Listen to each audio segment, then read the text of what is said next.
मुरादाबाद में कटघर थाना इलाके के रामपुर दोराहा में बुधवार देर रात उस समय अफरा तफरी मच गई जब फरीन इंटरनेशनल एक्सपोर्ट फैक्ट्री में अचानक आग लग गई। इस दौरान आग ने धीरे धीरे विकराल रूप धारण कर लिया और आग की लपटें आसमान को छूने लगी। इस दौरान इलाके के लोगों ने आग पर काबू पाने का प्रयास किया, लेकिन आग इतनी भीषण हो चुकी थी कि लोगों को सफलता नहीं मिल सकी। वहीं घटना की सूचना पुलिस और फायर ब्रिगेड को दी गई, जिसके बाद फायर ब्रिगेड की गाड़ियां मौके पर पहुंची, जिन्होंने कड़ी मशक्कत के बाद आग पर काबू पाया। वहीं पूरी कार्रवाई के दौरान बड़ी बात यह रही कि आग को बुझाने के लिए फायर ब्रिगेड को 3 तहसील क्षेत्रों से पानी लाना पड़ा। जानकारी के अनुसार फैक्ट्री की पहली मंजिल पर लकड़ी रखी होने की वजह से आग पर काबू पाना चुनौतीपूर्ण रहा। वहीं पूरी घटना को लेकर सीएफओ ने जानकारी देते हुए कहा कि आग हादसे के आसपास पानी की व्यवस्था नहीं होने की वजह से 3 अलग अलग तहसील क्षेत्रों से पानी लाना पड़ा। फिलहाल उन्होंने शॉर्ट सर्किट की वजह से आग लगने की संभावना जताई। वहीं घटनास्थल पर पहुंची पुलिस मामले की जांच पड़ताल में जुटी हुई है। देर रात लगभग 12:15 बजे हमारे fire service control room Hallett road पर सूचना प्राप्त हुई कि रामपुर रोड पर एक फैक्ट्री में आग लगी है। इस सूचना पर तत्काल हमारी जो निकटतम फायर स्टेशन कटघर है, वहाँ से एफएसओ के साथ में 2 गाड़ी रवाना हुई।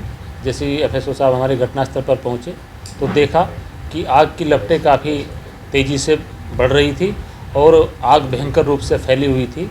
उसके बाद तत्काल एफएसओ साहब ने मुझे अवगत कराया कि साहब एक बड़ी आग लगी है। तत्काल मैंने हैलेट रोड से 2 गाड़ी रवाना किया, एफएसओ हैलेट रोड को भी निर्देशित किया, वो भी पहुँचे तथा तत्काल रात में ही मैं भी पहुँचा। जाकर के देखा कि काफ़ी आग फैली हुई थी।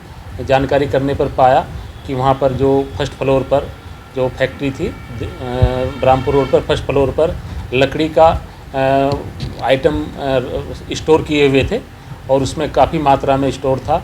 तो उसमें आग बुझाने में हमें काफ़ी मशक्क़त हुई, लेकिन हमने सीढ़ी लगा करके हमारे कर्मचारियों ने आग पर काबू पाया। क्योंकि पानी का संसाधन नज़दीक नहीं था तो पानी हमको दूर से गाड़ियों में भरकर लाना पड़ा था। और आपके माध्यम से अनुरोध करना चाहूँगा कि फायर का सीज़न चल रहा है और फायर के प्रति अलर्ट रहें। जो भी ऐसे व्यावसायिक संस्थान हैं उनको फायर सर्विस के मानकों का अनुरूप करते हुए ही उनका संचालन किया जाए।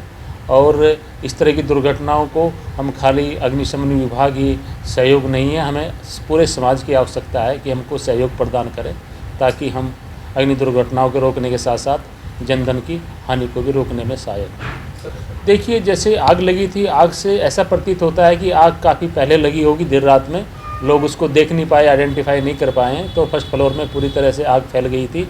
तो उसमें जो लकड़ी का आइटम रखे हुए थे उसमें भयंकर आग बढ़ रही थी और इतनी भयानक लपटें थी। उसको देखते हुए हमने तत्काल अपने जनपद के कांट, बिलारी, ठाकुर द्वारा के भी जो अग्निशमन वाहन थे उनको उक्त अग्निकांड स्थल पर मंगाया तथा बड़ी मशक्क़त के साथ में आग पर काबू पाया। साथ ही साथ ऐसा प्रतीत होता है कि क्योंकि रात का टाइम था, अंदर कोई कार्य तो नहीं कर रहा था। दिन में होता तो ये लगता कि कहीं बीड़ी या धूम्रपान से किसी कर्मचारी ने डाल दिया हो, आग लग गई हो, लकड़ी का आइटम है।